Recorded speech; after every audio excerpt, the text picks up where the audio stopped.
सेवस्व साधु पुरुषान, साधुओं का संग करो। बोले साधुओं का संग करने से क्या होगा? बोले संग ही जीवन का एक बहुत बड़ा मूल मंत्र है, बहुत बड़ा मूल मंत्र है संग।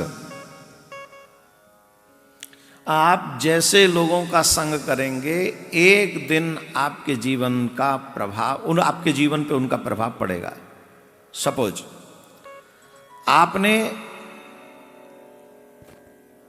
संसार के कामी लोगों का संग किया। फॉर एग्जाम्पल, हम लोग स्कूल चले जाएं, कॉलेज चले जाएं, वहां युवाओं में, यूथ में एक ही बात रहती है, कामना रहती है, मित्र कैसे होने चाहिए, मित्र का स्वभाव कैसा होना चाहिए, है ना। वो सारी बातें, लड़के हैं तो लड़कियों की, लड़के हैं तो लड़कों की बातें होती रहती हैं। क्यों? क्योंकि संग ऐसा, हमारा मन उनकी तरफ भाग रहा है। गए हैं पढ़ने, पढ़ने से कोई लेना देना नहीं, लेकिन हमारा मन कहाँ है? बोले लड़की में और लड़के में, स्त्री में और पुरुष में। क्यों? ऐसे लोगों का संग कर रहे हैं।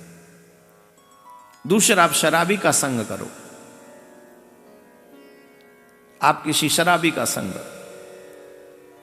चाहे तुम कभी मत पियो, लेकिन तुम्हें शराब की बात करने में इंटरेस्ट बढ़ने लगेगा। एक दिन तो कभी ना कभी एक आध चम्मच वो पिला ही देगा तुम्हें। वो भी ये कहकर अपने दोस्त की खातिर तुम ये कर लो, एक आध दिन तो पिला ही देगा।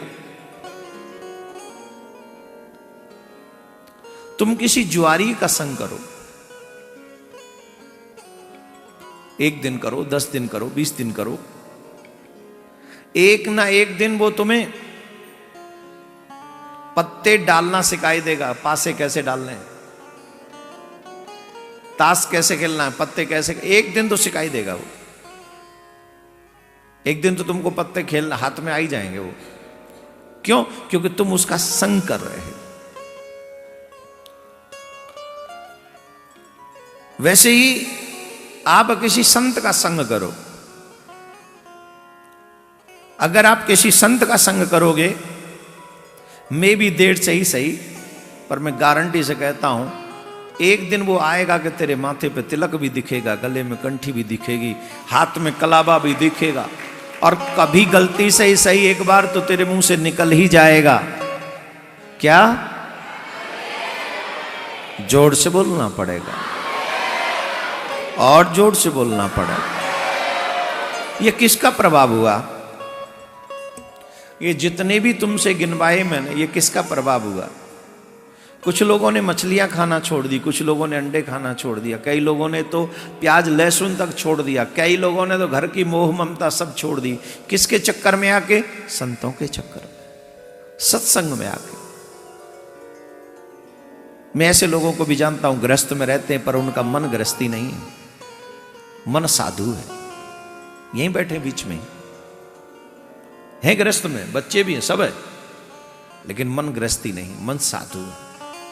ये किसका प्रभाव है? ये सत्संग का प्रभाव है, ये कथाओं का प्रभाव है।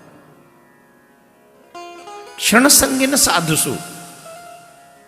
हम लोग जो ये कह के बच जाते हैं कि ये तो रोज हम लोग कथा सुनते हैं, इनमें कोई बड़ी बात नहीं है, ये हमारी मूर्खता है, बहुत बड़ी मूर्खता।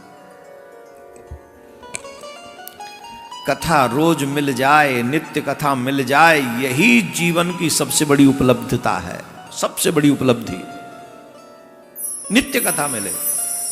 क्यों? अगर आपको नित्य कथा मिलेगी तो एक बात तो कंफर्म है मेरे प्यारे,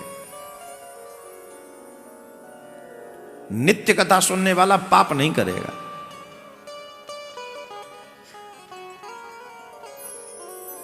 क्योंकि कथा तुम्हें ठीक उस घोड़े की तरह है, जिस घोड़े की लगाम लगी हुई है, सवार पीछे बैठा हुआ है, अगर रोड छोड़ के इधर उधर भागेगा तो लगाम खींच दी जाएगी। सवार बैठा है ना, वो लगाम खींच देता है। वैसे जब आप कथा सुनते हो तो ये कथा आपको लगाम की तरह बाध्य रखती है कि सीधे चलो, गलत रास्ते पे चलोगे तो तुम्हारे सद्गुरुदेव ज्ञान की धारा के माध्यम से, भागवत की कथा की लगाम के माध्यम से तुम्हें बार बार जगाते रहेंगे कि नहीं, गलत दिशा में नहीं, सही दिशा में चलो। और जब जब कुछ गलत करोगे तब तब तुम्हारे सामने गुरु की कथा आएगी, गोविंद की कथा आएगी। जब जब भागवत सुनोगे तुम्हारे कान खड़े होंगे, मन में पश्चाताप होगा, आंखों से आंसू निकलेंगे, बार बार समझोगे, समझाओगे, अपने मन को प्रताड़ित करोगे, मन को दंडित करोगे, मन को समझाओगे, रे मन मूर्ख जन्म गमायो,